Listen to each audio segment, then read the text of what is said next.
Hello, everybody. This is Beth Worsdell, author. I hope you're all having a fantastic Monday. This is the Witty Writers Show, and my guest today is the fantastic Jim Oddie. Hello, Jim. Hiya, how you doing? Do you know what? I am so chuffed to be talking to you today because you're a fellow Brit. I know, it's brilliant, isn't it? So it's absolutely awesome. I was just excited when I recently interviewed Josephine Wrightson, because I hear the American accents all the time. And it's so nice to talk to somebody with a nice British accent. Well, it's a British accent. I know it's nice, but yeah. It's lovely. It's lovely. I'm so thrilled that you're here with me today because you do psychological thrillers. Ooh. And you've also got a background in music. So everybody who's just joining us, because they're literally, I can see them all popping on. Please say hello to myself and Jim and pop up with questions. As I said, Jim Oddie, you are a psychological thriller author with a background in music. Now, I'm amazed. I am absolutely amazed because you were literally writing reviews on music for a very long time, 10 years? 10 years, yeah. What made you go from that to think, I'm going to start writing really amazing books that are going to blow people's socks off? Well, I actually started writing before then. But I mean, you're talking back in the 90s when, you know, to try and get something published, you either had to get a big publisher or it pretty much, you know, sat dormant on your desk and was all but dreams within paper. So I got the opportunity to, I think I saw it in the back of a magazine, something like Kerrang magazine or something like that, which was an advert just saying, you know, we're looking for reviewers. So I emailed them, and that was back in the very early days of email.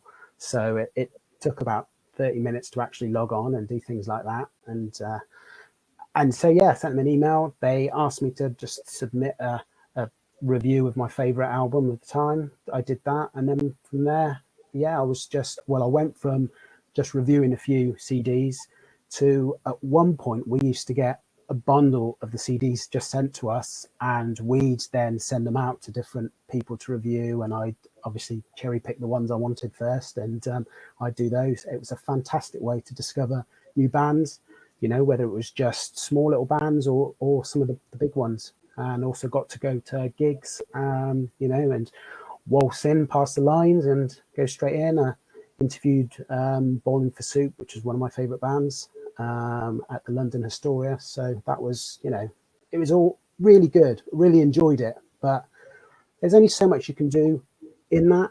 I enjoyed the music. I enjoyed the writing to a point. All my reviews were written in my own unique way. So a lot of the bands quite liked them because it wasn't just, you know, very, you know, cliched and short and what have you.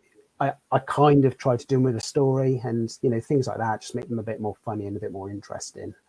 And, you know, I went for a stage of being, you know, having bits of my reviews being put in the PRs, you know, in the press releases that were actually sent out. And so that was really nice. And being in the back of bands, you know, and the thanks lists and the CDs and stuff. So that was all, you know, really good. But you get to a point and, you know, there's only so much you can do. And also, if you criticize the band, you suddenly have their management saying, you know, why are you criticizing it? Everyone else likes it. Why don't you like it?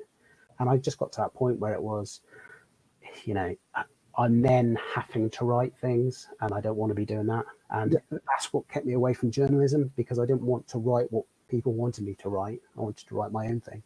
And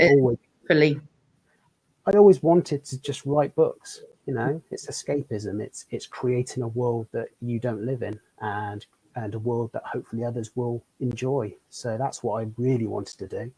And like I say, once you got into, you know, I wrote a couple of books, one in 1998, which has never seen the light of day. Then I wrote another one in 2000, which is called Just South of Heaven, which is a comedy caper, kind of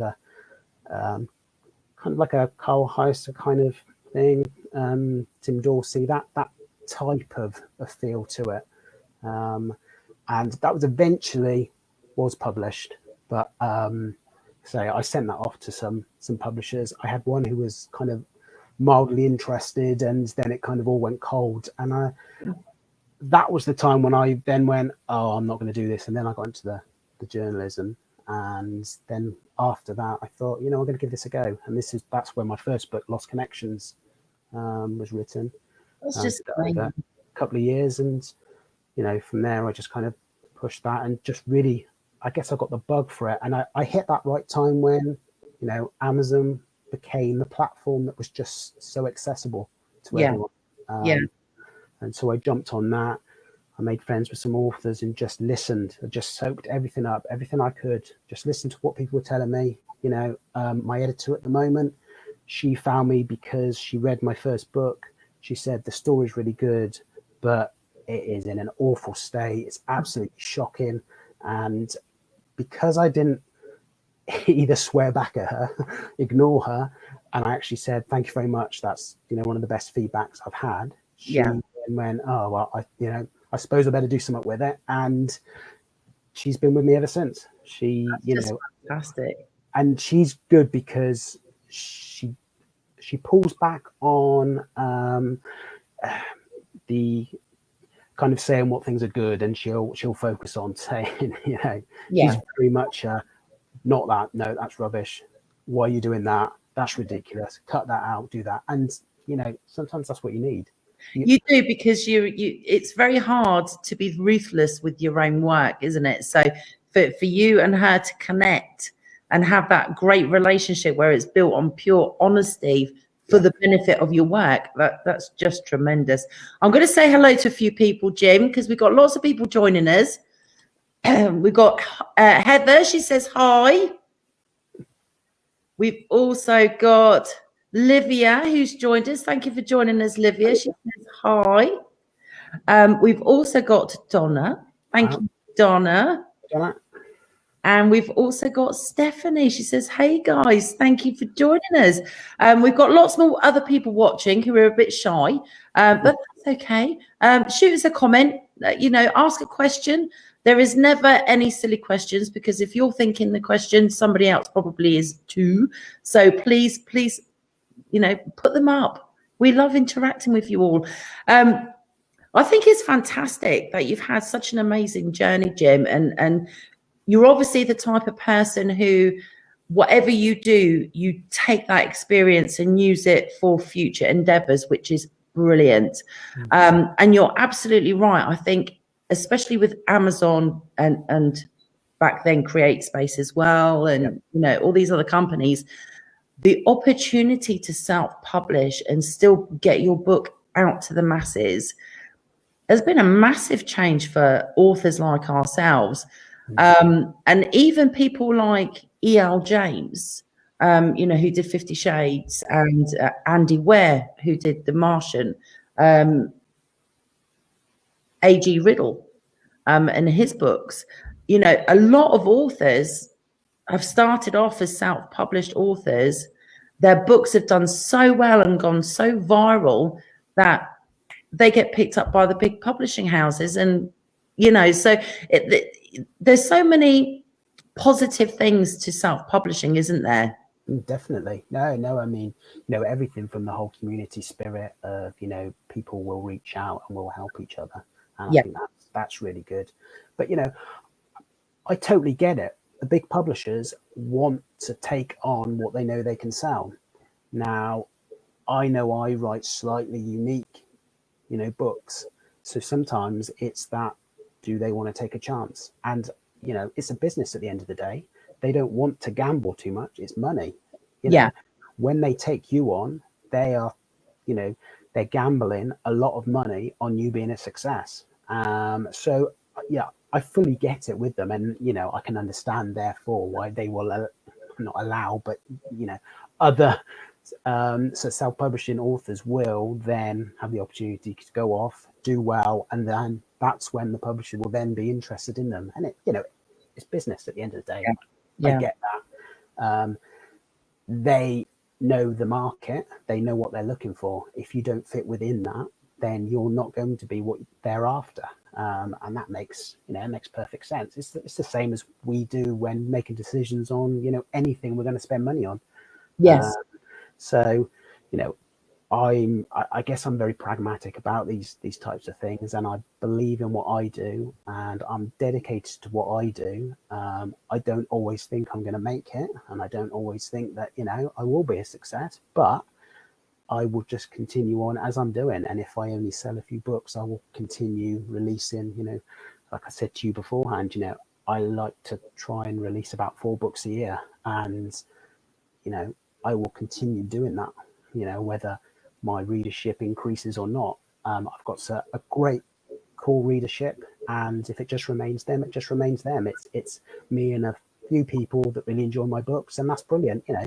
That's what we can really want to start with as a leveler. Anything above that is always just a benefit, and it's just a really nice thing to have. I agree with you 100%. We all want to write full time. That's the dream. That's everyone's dream.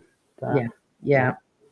I know so many of us are constantly doing the juggling all the time.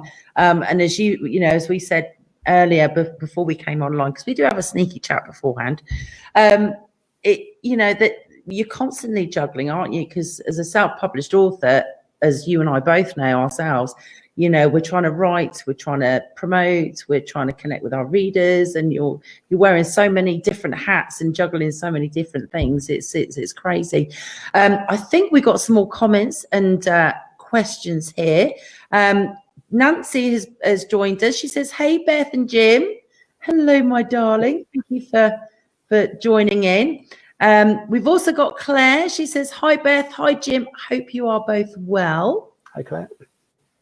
She is so awesome. Thank you, darling. We are. Although I think we've got British weather here in California, Jim, to match yours. I had my big woolly jumper on earlier. I had to take it off so I look nice.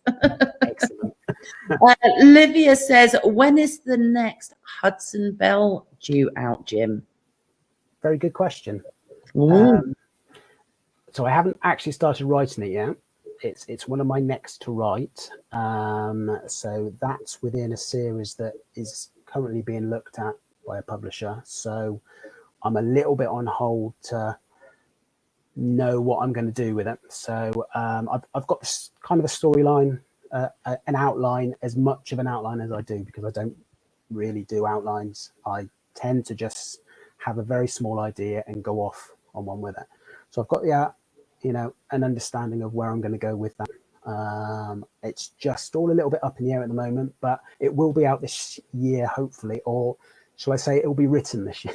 Yeah, that's probably the best way. And it'll either be out this year or in the very near future. Oh, how exciting. Keep posting, Olivia. Okay, we've also got Wanda's joined us from Writers Rock, which is a fantastic support group. Everybody who is an author needs to check it out. We've got Writers Rock and Writers Rock Readers, which I've already shared our stream on. And Wanda is the founder and the owner of the group. She's fantastic. She says, "Hello, Jim and Beth. Have you lived there all your life, Jim?" I have indeed. Yep. So born and bred, as they say. That's it, exactly. I was born and raised on a farm, and I'm actually the first person of about 4 generations not to become a farmer. So I'm almost the first male to have made it to the big smoke and actually moved out of the country and into the town. So that's amazing. I want to go the other way, Jim. I want to go and live on a farm. I'd like to go back though. I wouldn't want to do the work. That's in the summer holidays when my friends were having fun. I was having to get up in the morning and do work. My friends used to come over in the summer, and they'd only come over once because my dad would get them working. Yeah, and then they were busy for the rest of the summer after that. I bet their parents were pleased. They were like, "Yeah, okay, that's Johnny all sorted and getting busy." But no, I'd love to go back to the country in the future. I'm not a town person at all. So I love nature and the countryside. Funny story, and I'll quickly tell you this because it is funny. So my uncle Thomas, we used to go and stay with him during the summer holidays in Cornwall. And he had a big orchard, and it wasn't a farm, but it was very rural, you know, lots of vegetables and everything else, and orchards. I was only little. I think I was about 6, so I was only young. And my sister was like about a year younger, and we found this big bag of squishy stuff, and we had no clue what it was. So we thought it'd be hilarious with our welly boots to start jumping all over it. And just as it split open and all this manure came out, my Uncle Thomas came around the corner and caught us. I was like this smell. Well, he wasn't very pleased. It was a case of, you know, he gave us a shovel each and we had to put it all back. It was not a good experience. No idea. Must be a sludge. Yeah. Oh no, it was not pleasant. It was not pleasant. Donna says, "How do you get work done today?" LOL. I try. So Donna helps me out with Press as well, and as she knows, we're always messaging back and forth between her and Matt, who's also very much in charge with me. And there's just always so much to do. We're always, like I say, always very busy doing 101,000 things. Yeah. I hope you're getting on well with your chemistry anyway.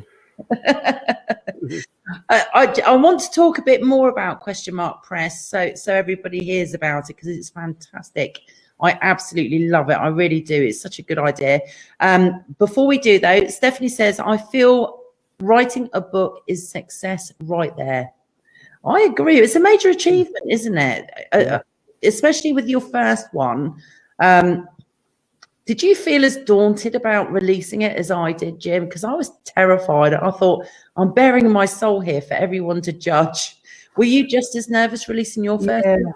Yeah, very much so. I mean, I guess I'd given snippets to people a lot of times, you know, and probably like you, the first page I must have rewritten, I don't know, 40 times, 50 times, 60 times. You know, you read that the first paragraph is the most important paragraph within a book, and so you never think it's good enough. And you know, I've told other people that is perfect. Just leave it. You can overwork things, and it's so easy to do. Sometimes, you know, just something simple and snappy. It's about hooking. If you can get a hook in there, then just leave it from there. That's perfect. People will read on. I agree, and I also think the blurb is one of the hardest things to write, because you're trying to, as you said, hook them in without giving too much information away, but you want to give them some information so they know what your story's about. That in itself is a juggling act, isn't it? The trick is to have great people around you who are good at blurbs, because I will write a blurb and I'll say, here you go, we'll just get this. And they go, yeah, that's not bad. I'm just going to, if you move this here, and why don't you cut that? Perfect. Yeah, I'll have that.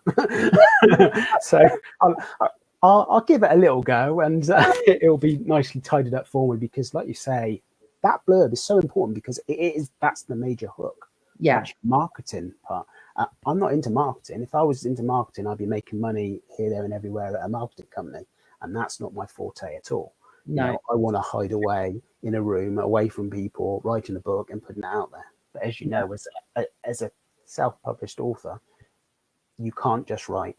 You've got to do everything. You've got to speak to people on camera. You've got to, you know, you've got to go into groups, and you've got to put your pictures out there. You've got to design your own pictures. You've got to, you know, so suddenly you've got to be a designer, and you've got to, you know, have an understanding of your cover, because you're going to go to a cover artist and you're going to say, look, this is what I want. This is what's in my head. And that's the thing, because, you know, I'm very visual, but to try and convey what's going on in my mind to someone else that I'm not actually speaking to, that you're just quickly writing down a few things and maybe send them a couple of pictures and say, it's a little bit like this and a little bit like that, and put those together.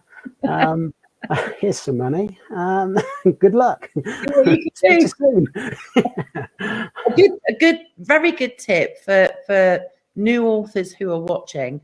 From what I've learned from personal experience, and you might agree with this, Jim, I think the best way to try and create a blurb for your book is to get the feedback from your advanced readers first, because you really gauge their experience and what stands out to them the most.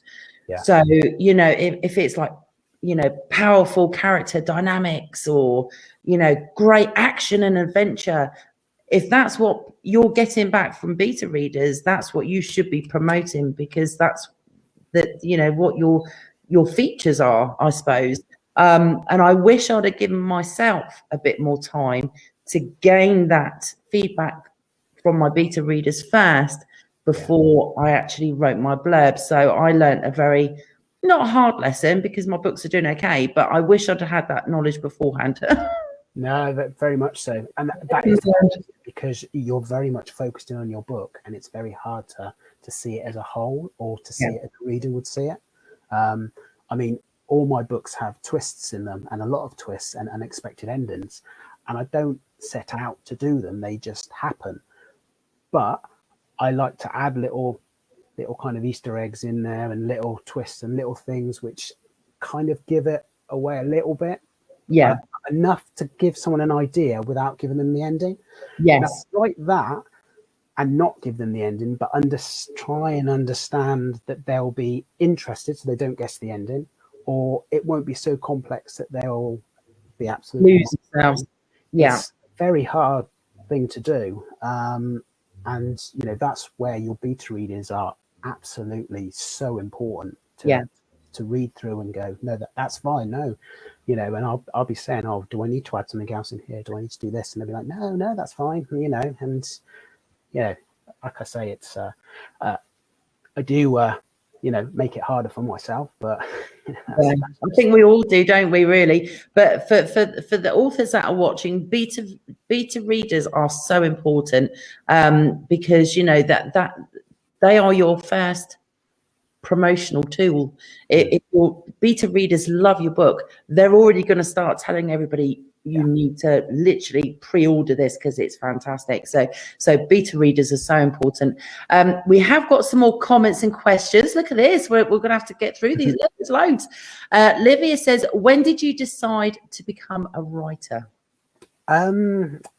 Years ago, when I was little, probably. I can remember as far back as in about 1983 time, when I was a very young whippersnapper, and I had an exercise book that I had a go at writing a story through. It had all your classics in there. It had vampires, werewolves, mummies, basically everything from all the Scooby-Doo episodes I'd ever seen, all merged together, all in a big house with hidden corridors and booby traps and stuff like that.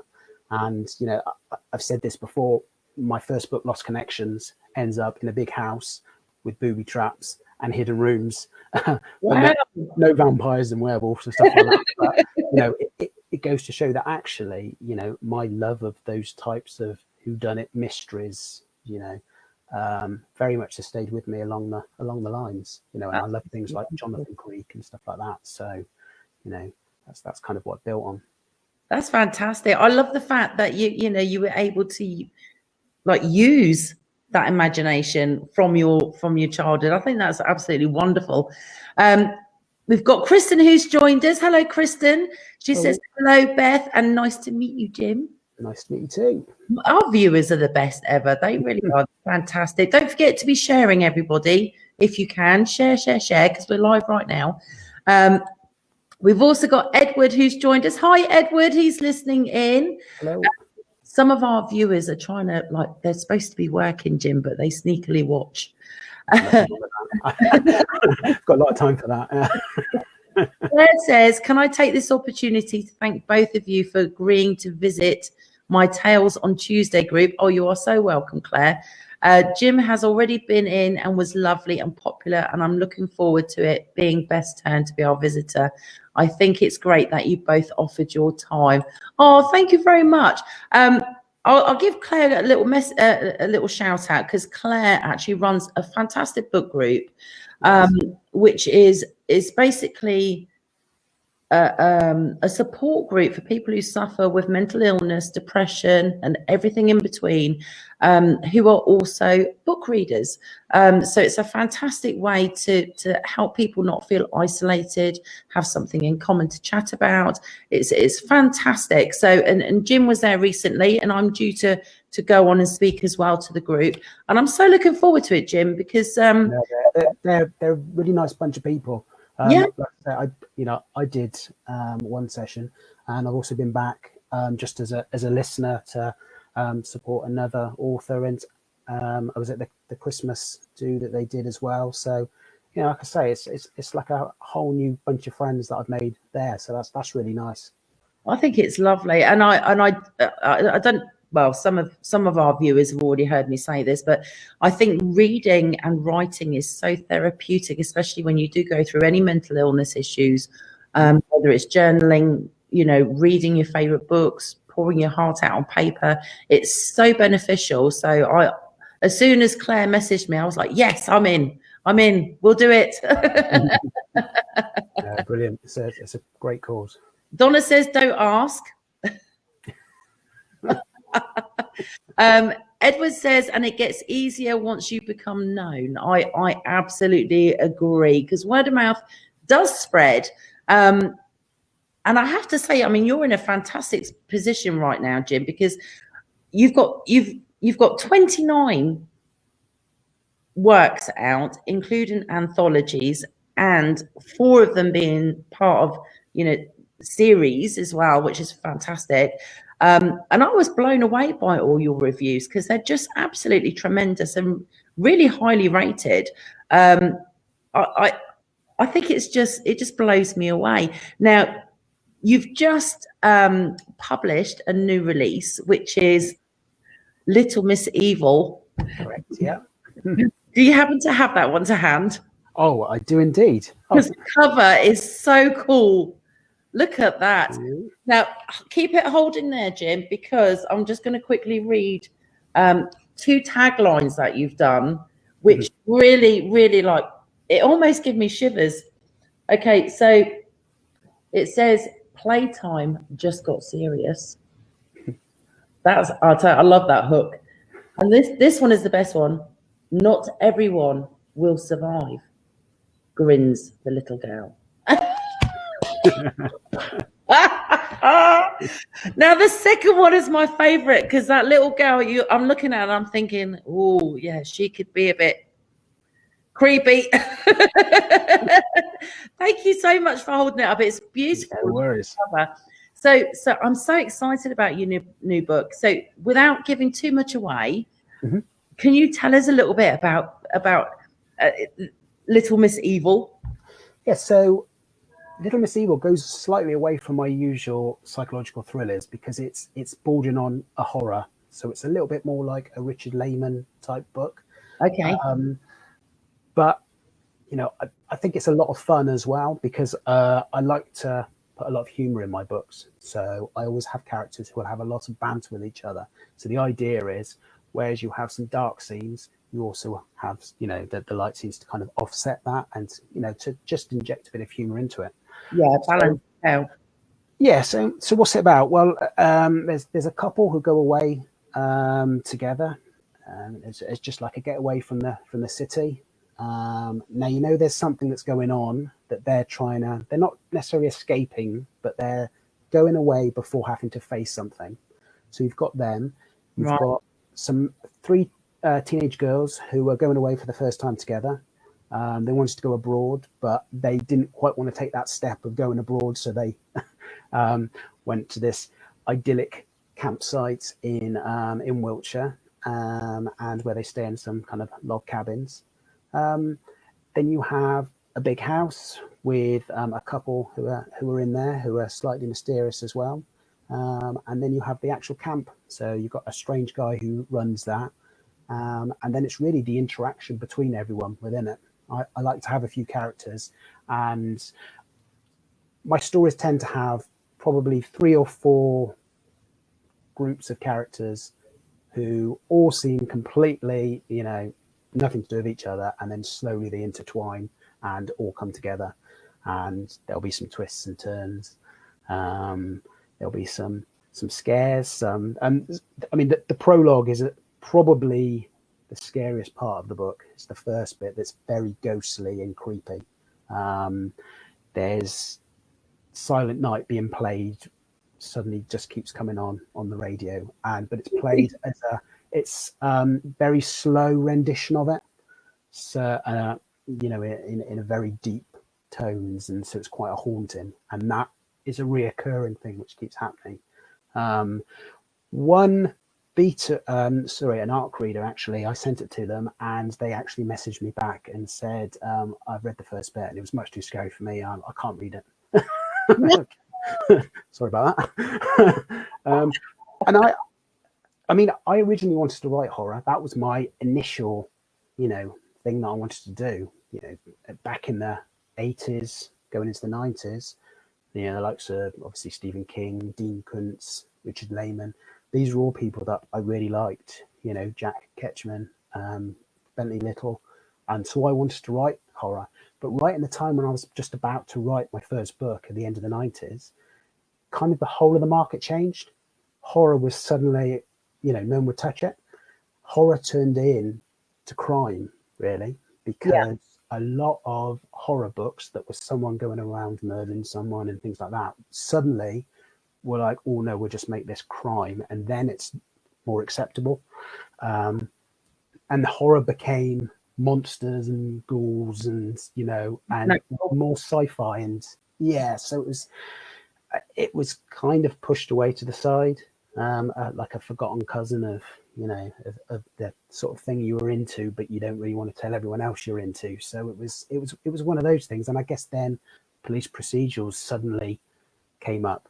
The likes of, I guess, Alex Cross series from James Patterson, was one of the big ones, wasn't it? And The Bone Collector, those sort of things suddenly came up, and just like with everything that does well, you'll have copycats from there.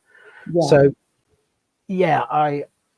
that's why I was into the psychological thrillers, but I always wanted to do a horror.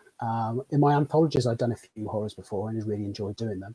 And so, this is actually book one. So there will be two more to come. It was meant to be just a small little novella. It was meant to be about 160 pages. That was the idea.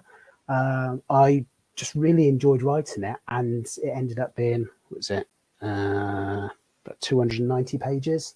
So the character took over, really, then. Yeah, they always do with mine. I just let them get on with it. It's I'll start writing, and wherever they take me, and that's perfectly fine with me. And like I say, I have twists in my books, and I don't ever think about the twist at all. Usually, right near the end, the twist will come to me, and I'll just relax because I know it will come to me at some point. So I just don't worry about it. I just keep, take the story going, and then when the twist comes, I know I have to then go back and kind of backfill and just end up writing twice the book that I actually end up with. But that's just the way it is. So I think that's a great way of doing it, to be honest with you, Jim, because I think the more we critique our work or worry about it during the writing process, it just slows you down. Yeah. It really does. It just slows you down completely. We have got some more comments, so I'm just going to quickly pop them up. Bear with me because I have to find where I was up to, Jim. Okay, let's have a look. Oh, there we go. So Kristen says, Jim stalked you a bit. Excellent. Which is only authors like being stalked. It's like, yes, got another one. I always say rock stars get groupies and authors always get stalkers, and that's fine. I'm happy with that. Yeah. We don't mind. We don't mind.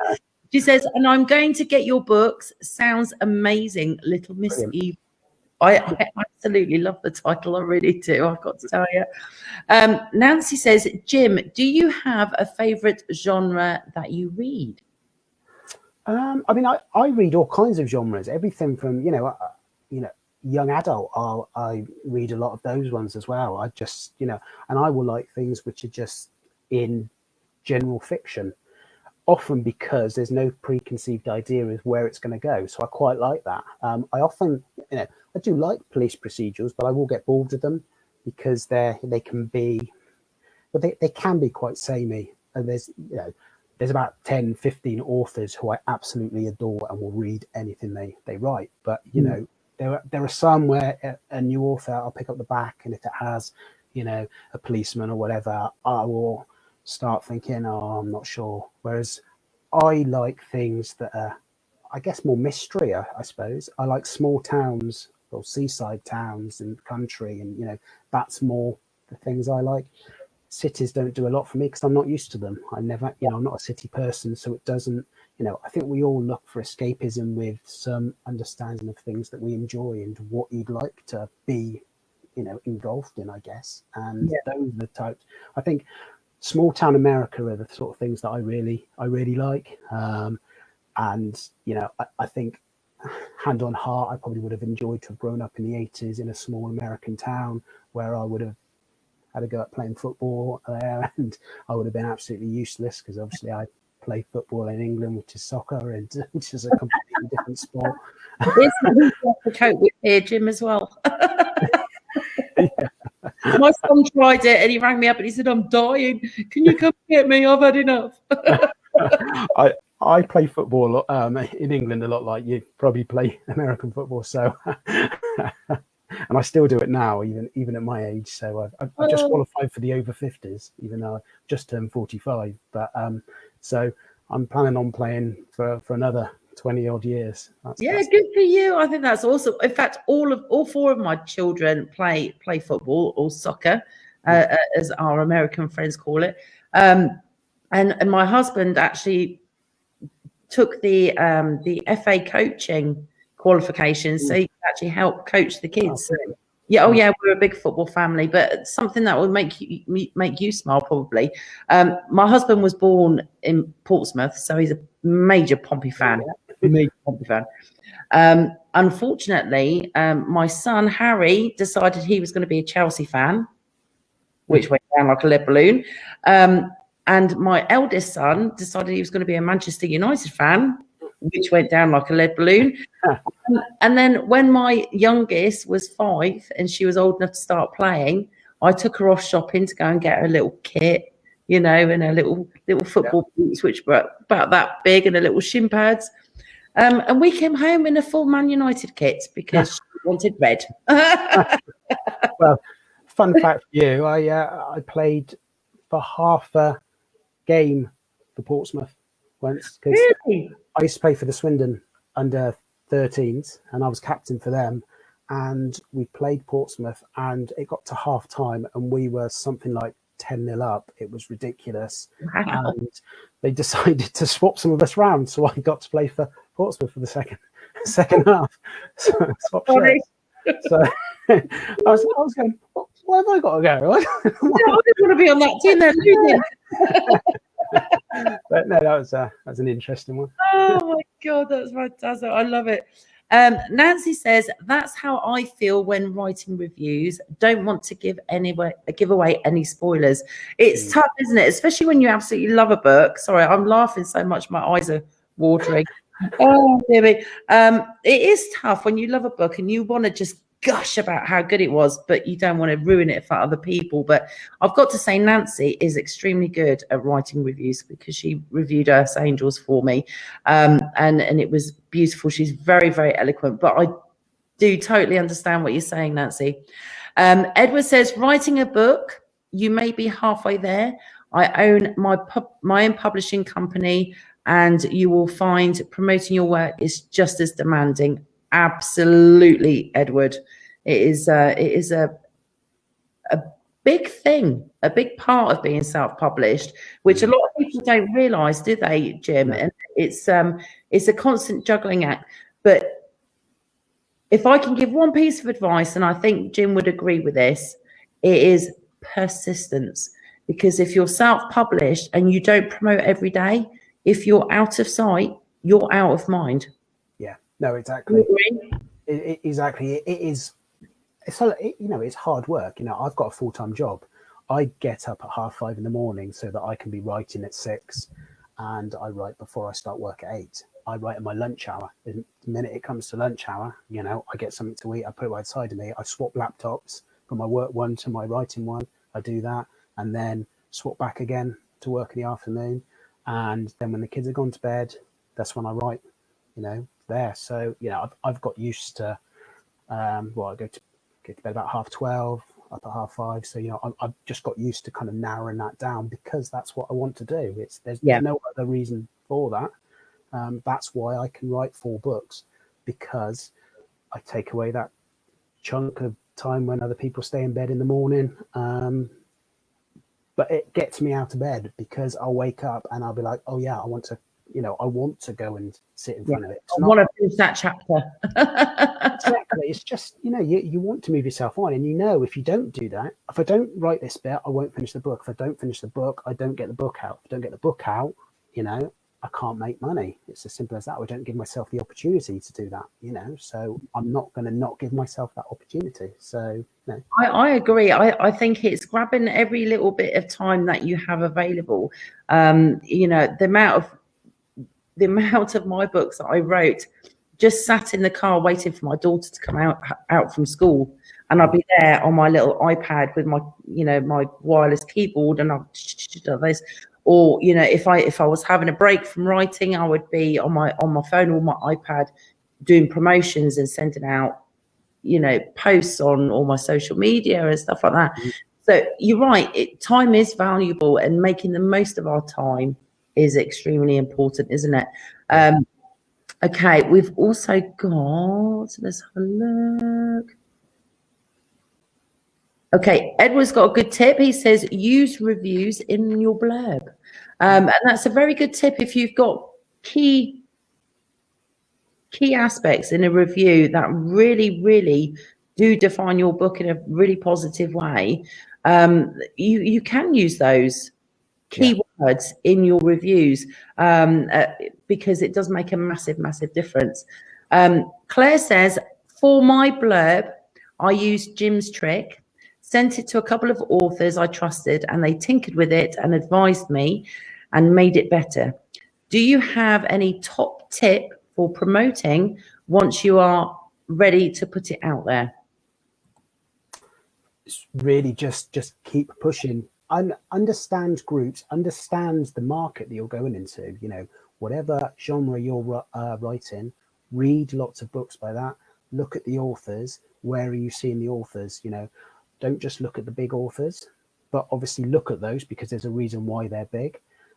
Look at the smaller self-published or indie published authors as well, and really just see where their name is, what groups they're in, what ones are coming up. So in some Facebook groups, and the Facebook groups are brilliant, you know, to get involved in, and they're also very hard as well because you can't self-publish it, self-promote in them. So it's all about, you know, it is giving that time, it's engaging with people and getting within a group so that people then want to read your stuff.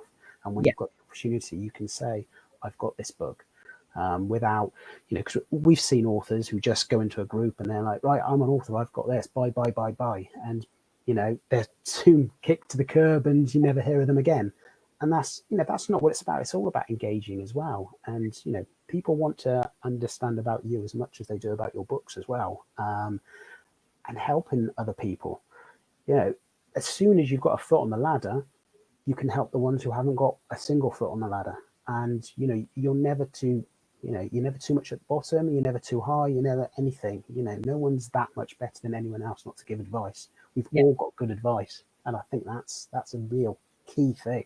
I agree with you there. And I think self-published authors should get a lot more credit for what they do, because as we said earlier, you know, they are writing, you know, putting their books out there, but they're also promoting and you know, doing all these other roles that a big publisher would normally do and take over for. So, you know, it's a non-stop thing. And Claire, I one of the, well, few of the things that I do actually is I will tag people who actually leave me a review so they get a public thank you. I send out signed bookmarks as a thank you to people who leave a review. Just my little way of saying, you know, thank you, I appreciate it. And I also do regular giveaways for merchandise that has my book logos on. So t-shirts with Destination Unknown or hats with Earth Angel on it and stuff like that. because that, you know, if people love to join giveaways, they love to share giveaways and tell all their friends. And when they win something of yours with your logo on, every time they go out wearing it, they're promoting and advertising you. So those are just a few of the things that I do. Do you find promoting, do you have promoting techniques that you use on a regular basis, Jim? Not necessarily, I want to say. I mean, daily I go into groups, and I mean, you know, you've seen me in the groups and I've seen you in the groups, but that share each other. Exactly. And that is the thing though. But you know, I'm in 100 groups, 150 groups, and this is what I say to people. You go in them and you think, you know, that's predominantly authors putting their work in there. So, you know, you'll put your book in 20 groups, something like that, and people will say, well, what's the point in doing that, because it's only other people selling. Yeah, but people are seeing your book over and over and over and over, and you'd be surprised at how many times they'll then suddenly go, actually, I'm going to click on that one just to have a quick look at it. Yeah. And you know, some of my books are quite cheap. You know, I've got a few at, you know, 85 pence, or I don't know what that's, dollars, $1 or something like that. It's probably about $1. Yeah, about that. So, you know, there's a couple that you can just, you know, grab, and it's nothing. And I'm not making anything, but it's good to get your book out there. And that's why I've deliberately put a couple of mine at literally the bottom that they are, because they're your hook books. You know, it's not because they're no good or anything like that. In fact, sometimes you think, you know, a couple of these are really good and should, you know, bring people in. It gives people an understanding of your books. But, you know, like I say, you go in all these groups and you might get one sale from 20 or 30, you know, adverts that you put in, but that's a sale, and that will help, and that person may then buy more, and that person may tell a person, and you know, it goes on from there. So, you know, whilst I'm watching football, I'll just do it. And you know, at the moment with lockdown, there's football on virtually every night, which my wife loves, especially the weekend when there's like 5 matches in a row, and that's brilliant. We get to the point where the Sky controller comes up and tells us that the TV is about to turn off because I haven't touched it for so long, and I have to quickly, you know, it's the quickest I move to quickly nudge it so that it doesn't go off. Oh my gosh! Yeah. I actually wrote a song about women who are football widows, Jim. You might want to get your wife to listen to it. She'll appreciate it. I think secretly she loves it, if I'm honest. My husband is a major sports fanatic, and do you know what? I honestly don't mind, because if he's glued to his sports, I can be writing. I'm like, yeah, you go on, love. I'll bring you a beer. Excellent. Yeah. All right, let's get some of these comments done before we finish. Let's have a look. Okay, so many. It's lovely. It's lovely. It's lovely. Lovely. Let's have a look. Okay, Donna says, Duncan sent me his book and told me to write his blurb. LOL. Excellent. So you can do all my blurbs then, Donna. That's what I'm seeing, and I'm going to read between the lines. Donna says, Tales on Tuesday is the best, with a love heart. That's so sweet. We've also got Autumn's just joined us. She says, hi, Jim. Hello. She is lovely, bless her. She's got a new release coming soon as well, called Goddesses Inc. We've also got LB Stimson, who's an author. Thank you for joining us, darling. She says, shared. I always enjoy listening to Jim's interviews. Beneath the Whispers was my introduction to his work. And yes, the twists were fabulous. Thanks, LB. That is so lovely. That is really, really lovely. Oh my gosh, I keep losing where I'm up to. There we go. We've got so many comments. Stephanie says, I feel the goosebumps already. That was because she saw the cover, Jim. Because she saw the cover. Just so all of you know as well, Jim has very, very kindly offered to do a giveaway today. So anybody who shares Jim's author interview will get entered into a draw to win a free ebook of Little Miss Evil. I love it. I love it. Love it. And our winner for last Monday for sharing is Miss Heather Skinner. So congratulations, Heather. I will message you later and we'll get that ebook to you. My darling. Stephanie says all she shared as well.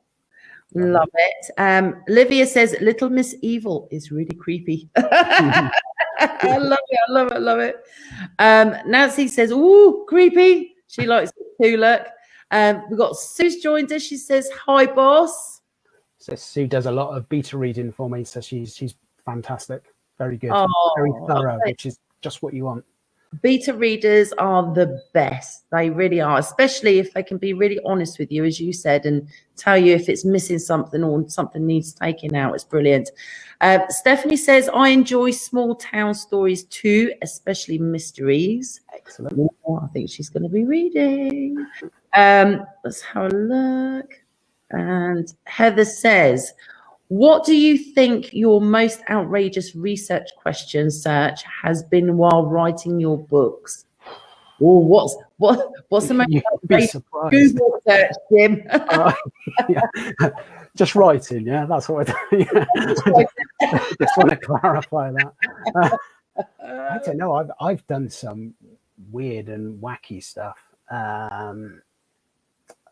Trying to think of ones I've come out with. I mean, I've learned a lot as well, you know, tin mining, silver mining, all these sort of things, and pirates, smuggling, loads of these things, because I get these ideas. I mean, this gives a wonderful idea of some of my books, and most of those were for the place that never existed. So that's another slightly creepy kind of one about a house in the middle of the woods.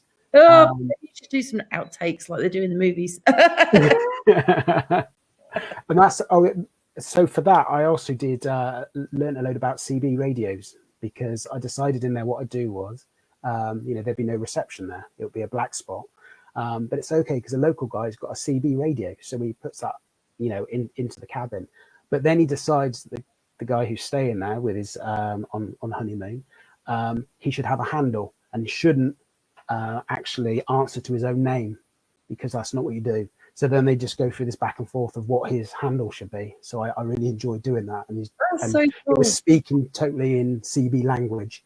So, which some of that I knew from back on the farm. We used to have a CB years ago. And when I was a lover of watching Convoy and things like that. And, you know, if I wasn't going to be a farmer or a writer, then I was going to be a truck driver. And, you know, I was going to talk about bears in the air and all that sort of stuff.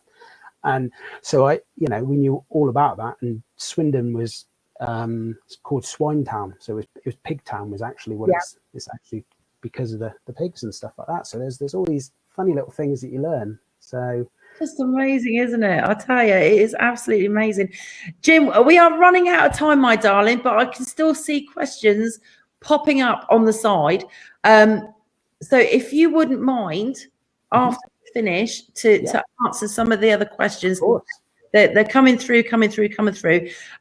Some of our readers watch live, but some of our viewers, join us or watch after they finish work. And obviously in the UK, it's getting quite late. Some people have already gone to bed. So if you wouldn't mind keeping up with the comments and questions for the next week, that would be fantastic. Don't forget, everybody, there is a giveaway to be had. If you could hold your book up again, Jim. Little Miss Evil. You can win a free ebook copy off Jim if you share this author interview. You have until between now and next Monday, so you've got plenty of time. The more shares you do of the interview, the more entries you will get. Thank you, Jim. You're awesome.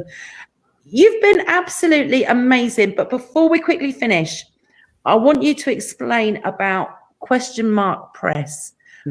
And tell us a little bit about that, because I think it's absolutely fantastic. How did you start Press, and what's it all about, Jim? Okay, so Press I put together because I left my last publisher, which is a whole other story. I won't go into that now.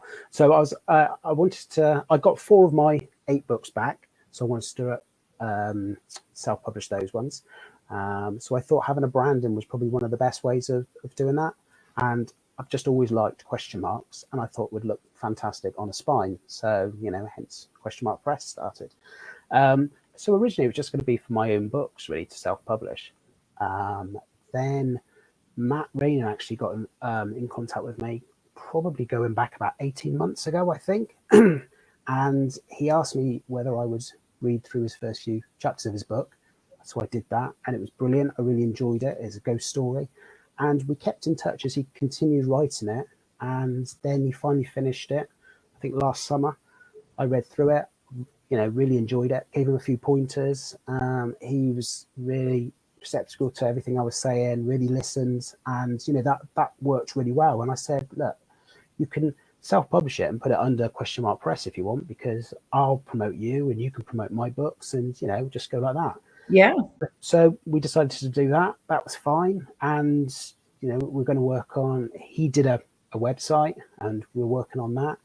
And for reasons best known to myself, got to this year, and we thought, well, we could invite other people if there's anyone else. And LB, who commented earlier, she's joined us, which is fantastic, because she is a really brilliant author at doing the kind of spooky Gothic kind of Southern Gothic she does, and so they're really good. So having someone like her on board was fantastic. And move on 3 months, and we've got 6 other authors. And Donna, who you saw comment on there, she helps out along with Zoe, who does they do blog tours, they do promo and marketing. We've got Facebook site, Twitter, Instagram, and all that. So that's brilliant, absolutely brilliant. So what's it all about? Very briefly, it's basically, we just offer our advice for them to just use Press just as as an umbrella. What we want is a community where we all help and support each other. It's very much a pay it forward. So the individuals will pay for their own covers, do their own editing, everything like that. We just offer advice. We all kind of come together and help out. So it's a publisher, but I don't make any money from their sales. But I'll do all I can to make sure their books are in there right. What I think is going to gain them the most sales and, traction within, the market. So it's very much, we're all just helping each other. And I think that's the best way to be. I like to help others. And, what I've always said is whoever joins Press, they join to get experience and build up to move on to a big publisher after. That's what we want. It's not like publishers I've been involved with, where they grab you in, they want to make money out of you, but they don't want you leaving. They want to kind of keep you and almost, keep you at that level. And that's not, I want everyone to do well. I want us all to grow. We all grow together. We succeed. If one person succeeds, we all will succeed. We'll all grow together. And that's what it's all about. It's just wonderful. It really, really is. Can I ask you, would you be able to let me know all the links for Press? And then what I'll do is I'll put them under all the details of the interview as well. So all our authors that watch and join in can actually, check it out as well. Cool. You've been an absolute pleasure, darling. I could talk to you for hours. I really could. Unfortunately, we've run out of time, but thank you so much, Jim, for hanging out with us. Thank you for having me. You're an absolute darling. You really are awesome. Thank you, everybody, for watching. Don't forget to join us for Thursday's interview with the award-winning author, Alexia Purdy, which is going to be awesome too. Jim, thank you so much, and I hope that you'll come back and do another interview with us in the future. Definitely. Oh, that would be wonderful. Thank you so much, darling. Thank you. Have a great week, and thank you for watching, everybody. We'll see you next Thursday. Bye for now. Bye.